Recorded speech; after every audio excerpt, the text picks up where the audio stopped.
Hello and welcome to Just United. I'm Ricky and I've got a special guest today to talk about Wilder's masterclass in tactics. Um, please welcome Ollie. We all right, pal? How we doing? Yeah, I'm not too bad, thank you, Ricky. Thanks for having me on. Always nice to come and have a chat about United. I'm willing to do that just about any time, any place for anybody who ever bumps into me. Just like to talk about football. So, how do you think season's going so far?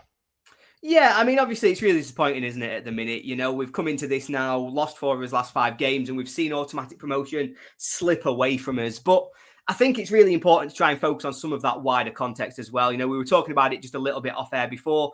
But when we look at the season as a whole, you know, we've earned 88 points so far this season. I know that doesn't mean anything, but the most we've ever earned in a championship season is 92.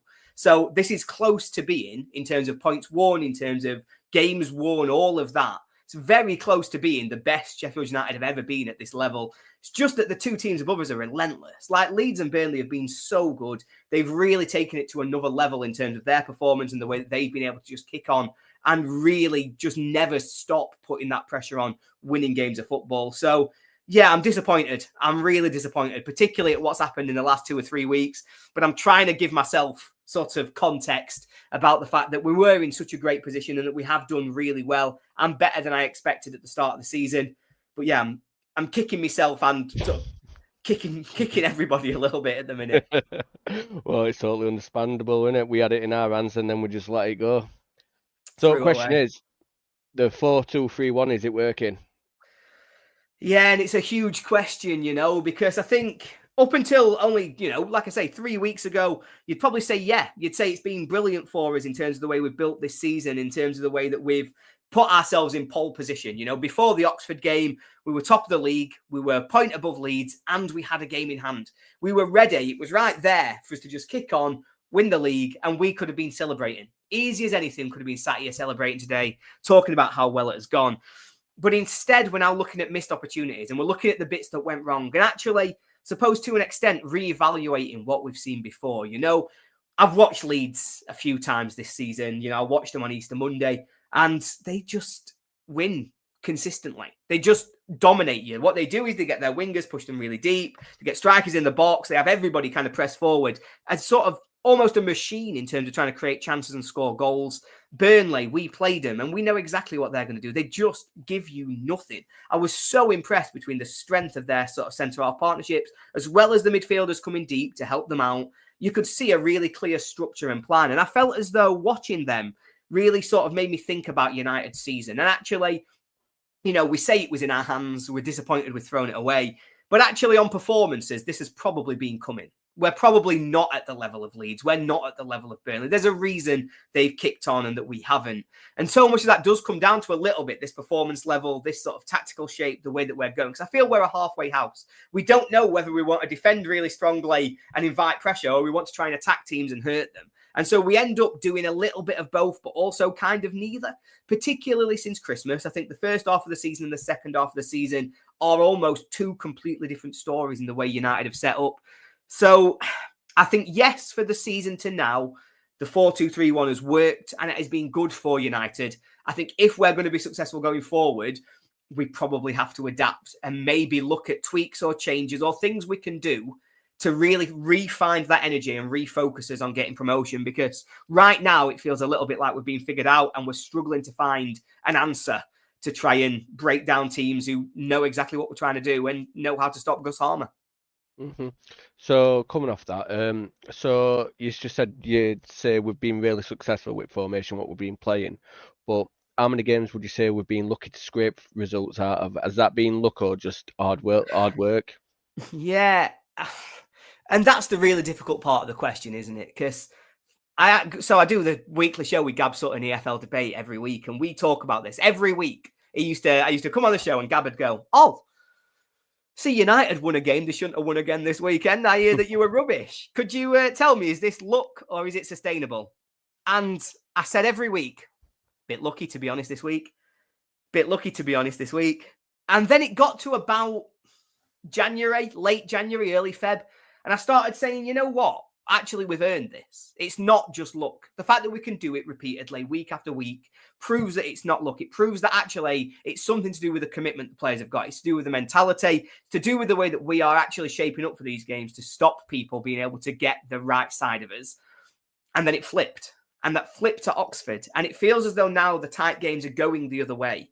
And suddenly, again, it's a reevaluation of what you'd seen before. Maybe it was lucky. Maybe all the times that I'd started to get a bit excited and think, yeah, it's sustainable. We're doing this deliberately. Maybe we were riding our luck a little bit. Maybe we were running hot in attack. Other teams were running a little bit sort of cold in terms of what they're doing coming onto us and trying to create against us. So I think it's a bit of both, in all honesty, if I was, to hold my hands up. I think we have been lucky, but also there's an argument that in this game you make your own luck. And we have won so many games of football so consistently that you have to say that for the most part, it's been fantastic from United, the way they've done that. But yes, I think, like I said before, I think there's a reason that we're third, and I think it's probably deserved that we are. So, looking at squad, what do you reckon's nullifying our creative chances? Because we don't seem to be creating that much at the moment. No, creativity has been a big problem for us, hasn't it, this season? And I think we've seen it happen sort of a few times. I actually felt as though we were starting to get a bit of a rhythm, particularly after the Coventry game. I thought, actually, we've found something that works here. We'd really seemed to have got into a sort of starting 11 and a structure that allowed United to start to be a little bit more open and creating chances. But it feels like what's gone wrong against Oxford, against these teams who came and played a low block. Against Oxford, second half, United must have had 85% of the ball, I think it was. We put something like 46 crosses into the box and didn't get anywhere near any of them. Against Millwall, they scored early and then said, right, you have all the ball, come on to us. And we couldn't create. Exactly the same sort of towards the end against Plymouth. And I think that we've been found out a little bit that if Gus Harmer doesn't do something fantastic, United, generally speaking, don't score. And that's a real problem. You've really got to find a way to have a more structured system that allows you to create the chances. One of the things that's been sort of frustrating me a little bit, and been reflecting on it more and more, obviously, as things go wrong, because there's no reason to when things are going well. When it's working, you kind of go, this is great. This is perfect. And I love it. But reflecting a little bit on the last month, the wingers really sort of ask a question to me. And particularly, I really like Jez Rak-Sakyi. I think he's great. But I think about what his role in the team is sort of creating. It's exactly the same with Ben Brereton Diaz. It's exactly the same whoever we play down the right. And what it is we've got Gus Harmer starts out on the left, but everybody knows he wants to play central.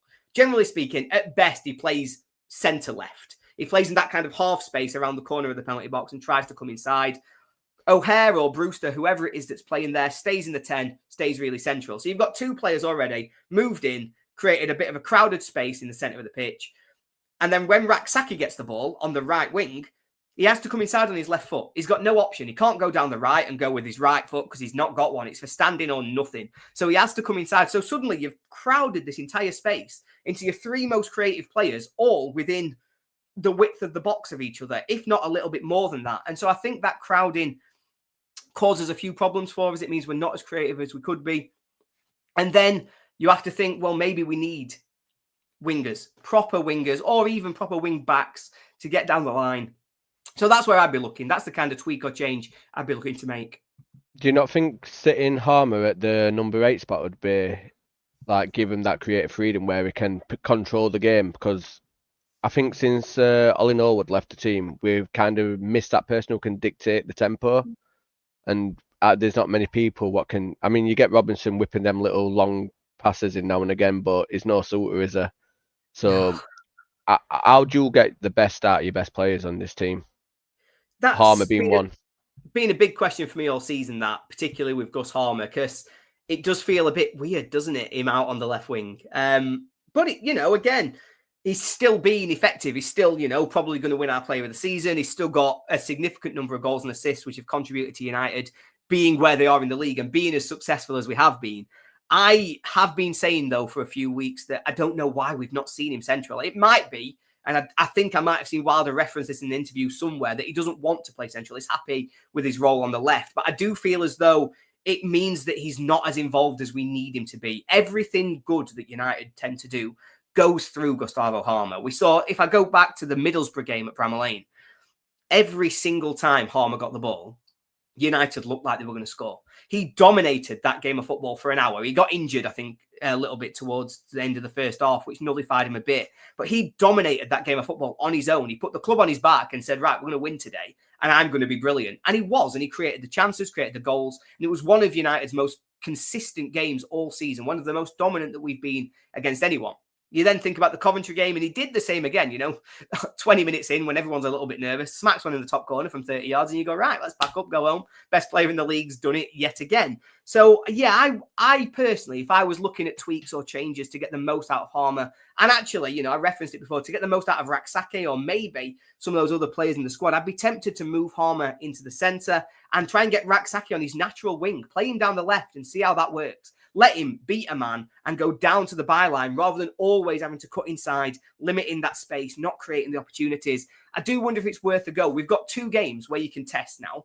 There's no sort of thing to worry about. We don't need to win. It'd be nice if we did. We need to build some momentum, don't get me wrong. But we also need to figure out something that is going to work, that might be a bit different. It's worth trying these things. And now we've got the perfect opportunity to do it. So I'd certainly be looking at whether or not Harmer in the centre and Rak-Sakyi on the left is a more effective way of playing. Obviously, you could put Diaz there as well. You can pick and choose which winger you think is best down the left. But it's something I'd be thinking about trying just to see how it works when we've got the opportunity to do so. Yeah. So coming with Diaz, so he's been playing him on right hand side, right? We all know like his strongest position is the left forward position. It's where he's made his name at Blackburn. So playing him on right as a right winger, I get it, but he's cutting in and shooting with his right on the right hand side. It don't make sense to me. If you're right footed on the right wing, you need to be crossing ball in. So do you reckon this is instruction, or do you reckon the players are going freelance when they're playing? Well, I think he's cutting in left-footed, isn't he, to try and shoot? And I think that's it. I think it's that he's left-footed and he's on the wrong side.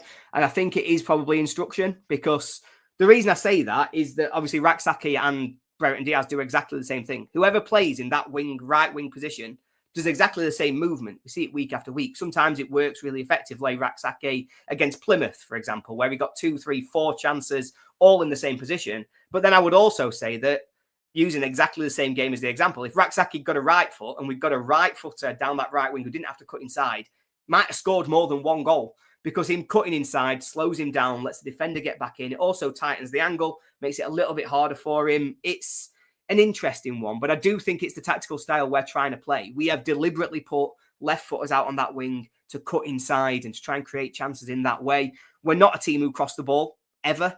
We looked at it. I think it was Gary Rowett said it a few weeks ago when we played Millwall at Bramall Lane. United are the worst team in the league at crossing the ball. We never score headers. We never score off crosses. It's always intricate play. It's always passes. It's always shots.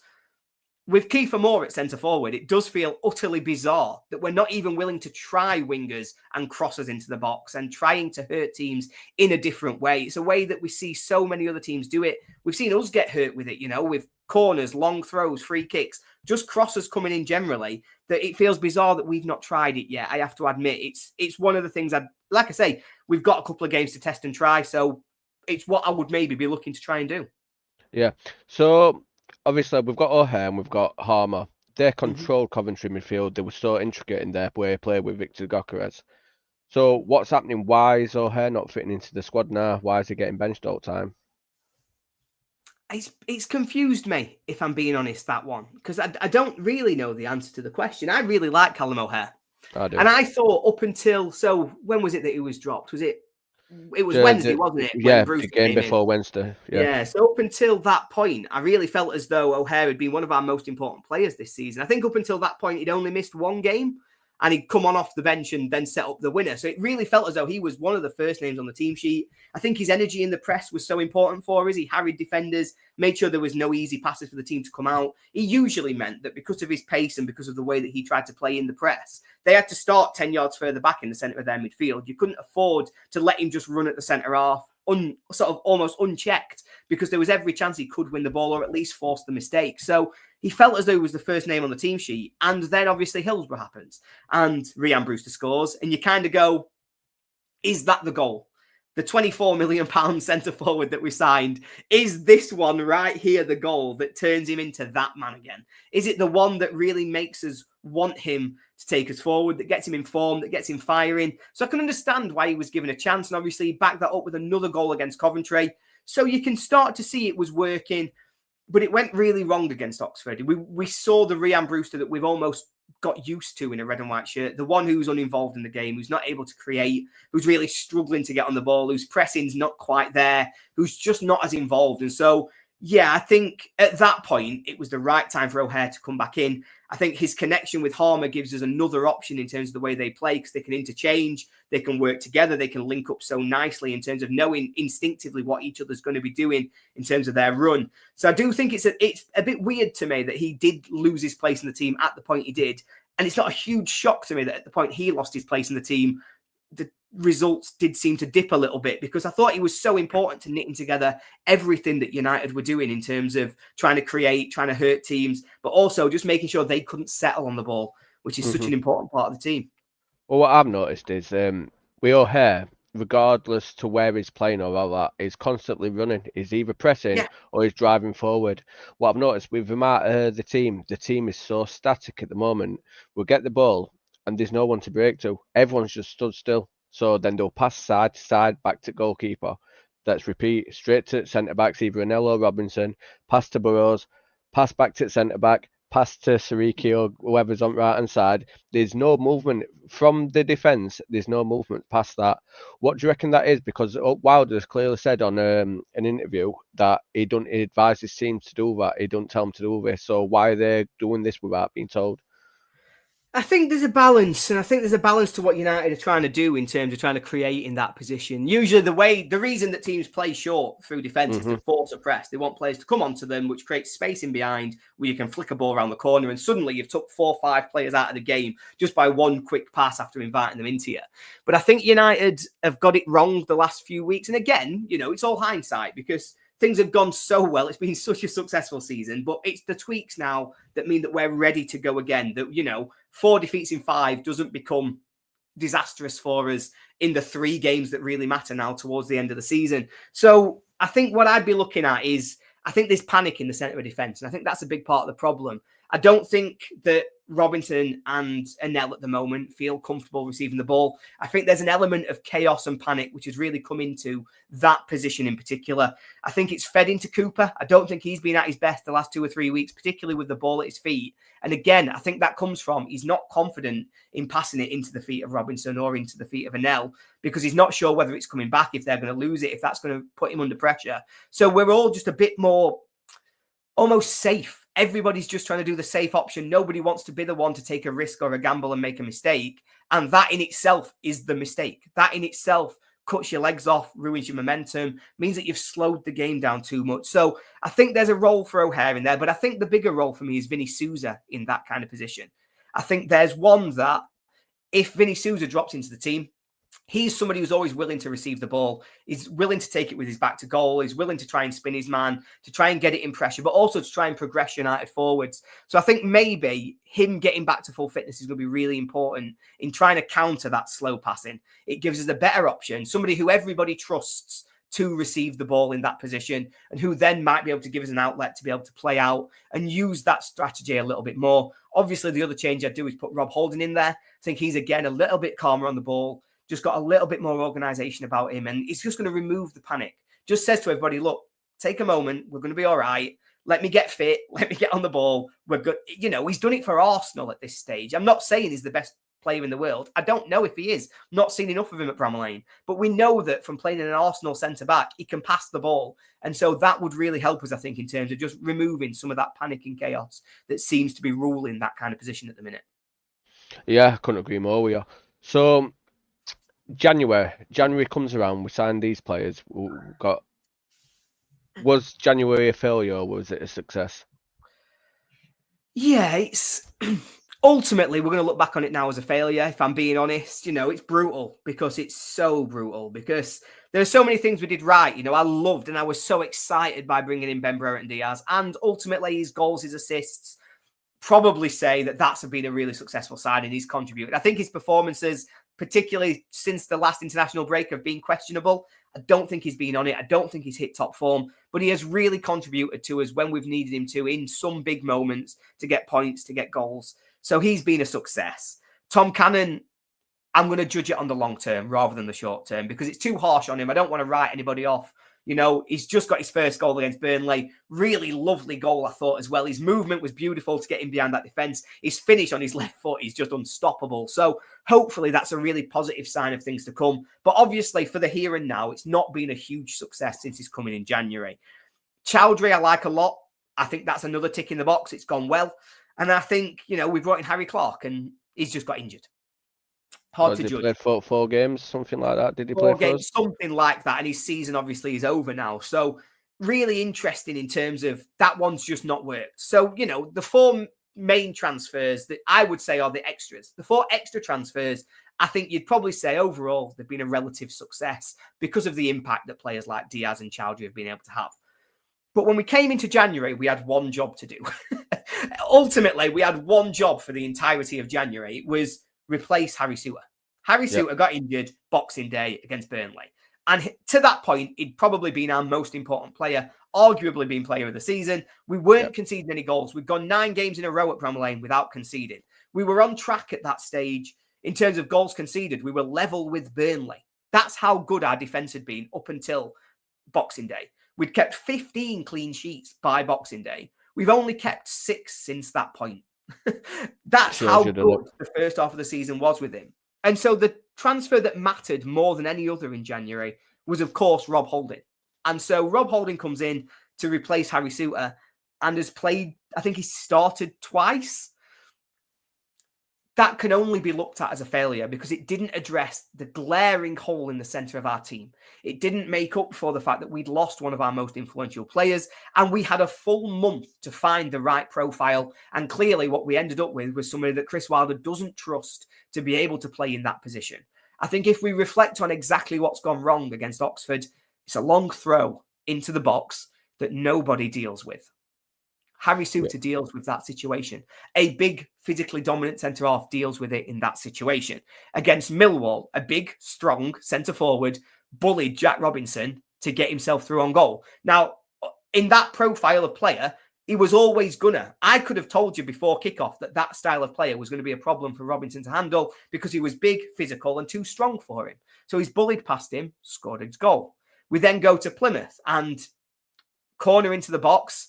Jack Robinson's man wins first contact on the header. It creates the chance, creates the goal. Again, it's a situation that Harry Souttar potentially resolves because of his size, because of his height, because of the way that he's so dominant in dealing with those situations. And so you have to look back on that moment and think, is that pivotal? Is that the one that we're now looking back on and saying, if only we'd replaced Harry Souttar with somebody at least similar, somebody that we could trust, somebody who could play that role? And that probably means that you start to look at the window as a whole and say, well, we had one gap to fill and we didn't fill it. Mm-hmm. Well, you're looking back to it now, though. It's like it weren't just Souttar and his aerial ability or his leadership. I think it would. Everyone looked at him because he controlled. The players trusted him, and that's the difference now. You look at the back line and you look at Robinson, and you look at Cooper looking at Robinson, and you can tell there's no trust there. I don't like to single out players because they are our players at the end of the day. But with Jack Robinson is how many times can we let it go? How many times can he lose his man? I think his positional play has got to be one of the worst in league. I think just because of that reason we've conceded so many goals. Look, I think it's like you say, I don't want to single anybody out. And I love Jack Robinson for his commitment to United. You know, he's done so much for us over the last 4 or 5 seasons since he's come into the club. He's worked his way up to be club captain, and he's done so much in terms of sort of his passion, his commitment. You know, last season, I look at that team in the Premier League and I hated him. I really did. I hated almost every individual player from front to back. I sat there at Bramall Lane every week and I said, God, I hate this lot. I think they're all useless. None of them are trying. Nobody cares. The one player who always tried and did care, whether his quality was there or not, Jack Robinson always tried. He always looked like he cared. He always looked like he gave everything. Unfortunately, and this isn't his fault, he can't do anything to control it. He's not doing it on purpose. But unfortunately, when you break it down to its very basic level, he's not quite good enough for the level of club United are trying to be. He's not quite good enough to chase down 94 points that Leeds and Burnley have got. He's not the centre-back who drives you to that position. And the partnership between him and Anel isn't the one that gets you there. They've done a very good job. They've done more than admirable for the season. They are a lovely partnership at times. But when the clutch moments came, when we really needed them to just fight the way through a game, we just didn't quite get there. And so, yeah, I think that's one of the really big what-if moments of the season is just what if we had found somebody who could replace and play that left centre-half position, who could be a calmer presence, who could be better on the ball, stronger in the air, more physical, could track his man. Maybe that's the difference between us and the top two. Yeah, I'm one of these though. I think I'm still hung up on pass because I can always remember Jack Robinson to come in just to fill cover for Jock when Jock took a knockout out like that. He were a backup, weren't he? Yeah, he were. And Jock will always forever be my favourite ever centre back for United. He might be my favourite ever United player. Oh, Genuinely, sorry, I'm more off on a tangent. Yeah. That Charity Bash game, when he plays, because they've announced obviously that he's going to play, I think I'll cry. I think the minute he gets on the pitch, I think I'll cry. And I think if he looks good, mate, he's still 31. He can come in and do a job. Do you know what I mean? So doors always open to him. But yeah, Jock, without a doubt, one of my top. Is in my top 5. Without a doubt. No, not even top 5. I've got top 3. I think James Beattie is my number 1. No, I loved him. Yeah, Beattie were good, weren't they? Scored from anywhere, didn't he? Anywhere. Then I remember that free kick against I think it was Coventry. He's blasted it. There was just no stopping it. I think it when we signed Brian Howard from Barnsley when he did it. Yeah, it were. Massive. Yeah. We have some good players, haven't we? Yeah, we have, but what's happened? At least we ain't got McCabe now. We can get rid of them all. Yeah, exactly. We'll be fine. Right. So you're looking at United now, right? Let's say you're playing Football Manager. You inherit this squad. What formation are you playing? Oh, that's a question. A difficult question. Because, a lot of fans might say 3-5-2, but we've only got 3 centre-halves. I don't think you can play that formation with only 3 centre-halves. You've got to be able to have a backup. You've got to have a sub. You've got to have something. Can I counter that one? We do have Dovidas and Baptiste sat in wings waiting to push the first team I'm hoping, so... Yeah, I hope so. I think it'd be very, very harsh on them to throw them into an automatic promotion. I wouldn't start them, but I'd put them on bench possibly to push them because I think that's the problem with Robinson. I think he's had a free ride at a lot of time because there's been no one there to push him that extra mile. Yeah, and you'd think that Rob Holding could have been the player to push him a little bit further. But yeah, there's potential there. But I think for what I would want from that sort of squad of players, I would question whether or not we've got enough experience to try and play the 3-5-2. I think I like the 4-2-3-1, but I would play it differently now. I would make that switch to see how it works, use proper wingers who can be on the right side. So Raksaki on the left with his left foot beating a man and crossing it rather than always having to cut inside. But again, I don't know how it'd work. We'd need to see it in practice. But I think I like 2 up front, which makes it even more awkward because I don't know how you get 2 up front. I don't know how you get yourself into that position. My gut reaction is that you probably end up with some kind of system, which is Siriki playing right back and Burrows playing left back. You tell them to bomb on and give you all your width. You play Chowdhury at the base of midfield and you say, whenever Siriki or Burrows run forward, you cover their wings. Don't worry about going forward or trying to attack. You're the defensive cover, which makes sure we've always got 3 men at the back to cover any counter-attacks when the wing-backs have gone forward.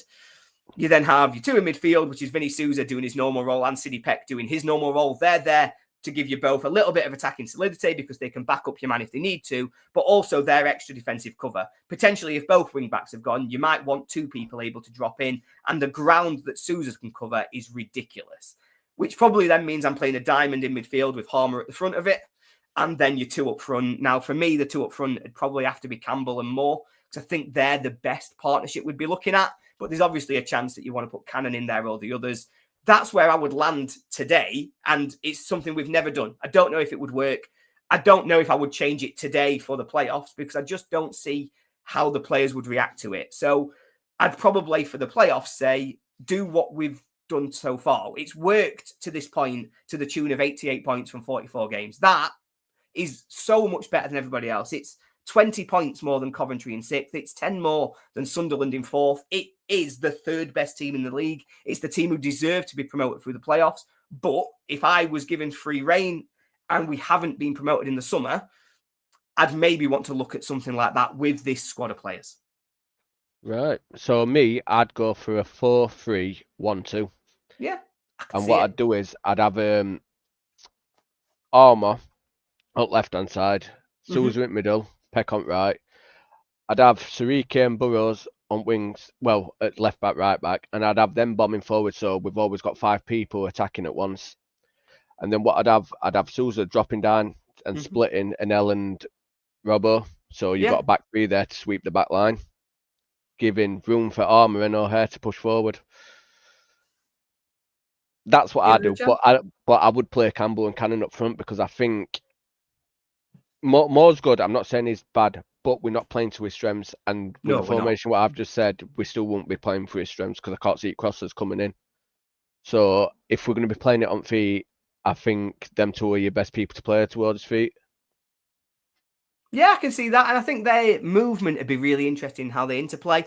Because I think the way that Cannon sort of makes his movement, it's almost, you find it hard as a fan. I know I've found it so many times watching him that I'm like, what does he do? He's not fast. He's not big. What's he doing? But actually, I think he's got that intelligent movement that he's always there. He's always waiting for the right pass. Sometimes his pace won't get him there. Sometimes there'll be something else that goes wrong. But if the right pass comes, I do trust that he'll always be able to make the run into the right position. Whereas Campbell obviously can pull wide in that kind of formation. If you've only got wing backs bombing on, having Campbell as an outlet to get down either side of the wings from that sort of front 2 position could be really important and would make a huge difference for us. So, yeah, I can certainly see how it would work. I can see sort of why you think that might bring us together. So, like, I think with Harmer playing on the left, I think he could have been the difference with Campbell from getting 10 goals to 15 goals this season. Because just through his creative exploits, I think he's so. I mentioned something on Blades Rambo. It's like winning lottery and only being able to draw £10 out a day. Do you know what I mean? We've got this, like you said, arguably one of the best talents in league. Just sat there, he's floating about. He's not getting the ball enough for my liking, stuck on that left-hand side. I think he needs to be the focal point. Like, everyone should be looking at him. As soon as they've got their ball, they need to be looking at Armour. Where's Armour? Where's Armour? Straight away. He should be like the first thought and just let him control the game because I think he's your leader of the team. He's not the captain, but he's your leader. He's going to drive that team forward, and I think we're going to need him more than anything during these playoff games. I think it's going to be a difficult one. But see what happens. So, how do you think playoffs are going to go? What's your prediction with all that? What's my prediction? It's head versus heart, isn't it? It's that kind of historic trauma going against that belief. Look, I said it before. We've got potential here to be the best United team ever in the Championship in terms of points won. That's ridiculous. That is the standard of team we're talking about. And so if any team can break United's curse, if any team can be the ones who kick on and do this, it is this squad. My head is sat there saying we are 20 points better than the team in 6th that we're going to play in the semi-final.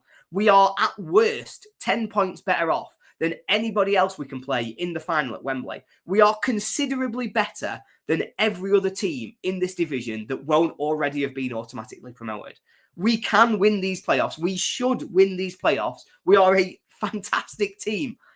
And every logical sense of my brain says that has to be what United fans are aiming for. If we believe in it, if we all focus ourselves and push behind it, that is what will happen. This is the time. This is the one. It's forget the other 9. There's no more names added to this list of teams that have beat us. No more heartbreaks. This is the one where we get to celebrate at Wembley. I said it 12 months ago when we got relegated from the Premier League. I messaged some of my friends and I said, you know what? This isn't fair. I didn't deserve this. We, as a football club, didn't deserve this. 104 goals conceded, embarrassed week after week, being laughed at on Match of the Day and on Sky. We don't deserve this. What have we ever done wrong? And someone said to me, well, what do you deserve? And honestly, what I think we deserve, what I think we as a club have earned a moment for, is to go to Wembley and win this time. That's the thing that we've all worked for. It's the thing that we're missing. It's that I've seen us get promoted. I've seen us win League One. I've had an amazing time supporting United. But all the memories of Wembley are pain and suffering and sadness and a horrible journey home. Just once we deserve to have the moment. It's going to be... I feel all hyped up and fuzzy already. You got me all excited for that. This is the year, and yet my heart screams at me and goes, we've been hurt before. And I have been hurt before, but I think this is our year. I think if it's ever going to be, this is our year. And I think if we can all believe that, maybe we can manifest it into reality. So I think it's going to be a really horrible playoff semi-final. I think we'll probably either draw 0-0 or lose 1-0 away from home. And then we'll either win 1-0 or win 2-0 at home to go through. And then at Wembley, we'll not turn up and lose 1-0. Right, so how I'm seeing it is, I'm assuming it's going to be a Coventry we're going to get. I think the first game we played with them, the 2-2, I don't think we were in danger. We were 10 men for majority of the game. Yeah, we were. And they got in, Bissett got into an LZ, didn't he? He did. Do you know what I mean? So, second game round, we absolutely crucified them. Do you know what I mean? This were a team what we had lost 1 in 13. Absolutely dominated them, and it showed. So, final, I'm going to go with Sunderland. Sunderland, first game at our ground, very tight. I think Tom Davies did well to get the goal, what he did. He did. But the second game at their ground, I think we were in control of the game, and it were 2 silly mistakes by Peck and Robinson what caused them to get the win. But other than that, we should have done better with penalty, hence why Keith Moore's not going to be on them no more. But I really do think this is our year. I think for all these players are new. They don't know about the past United, all these failed attempts at Wembley and all this lot. Right? This is them. This is Wilder trying to put his name in record books, saying, "Yeah, I am the best United manager." Do you know what I mean? Who's Dave Bassett? Who's Neil Warnock? I'm Chris Wilder.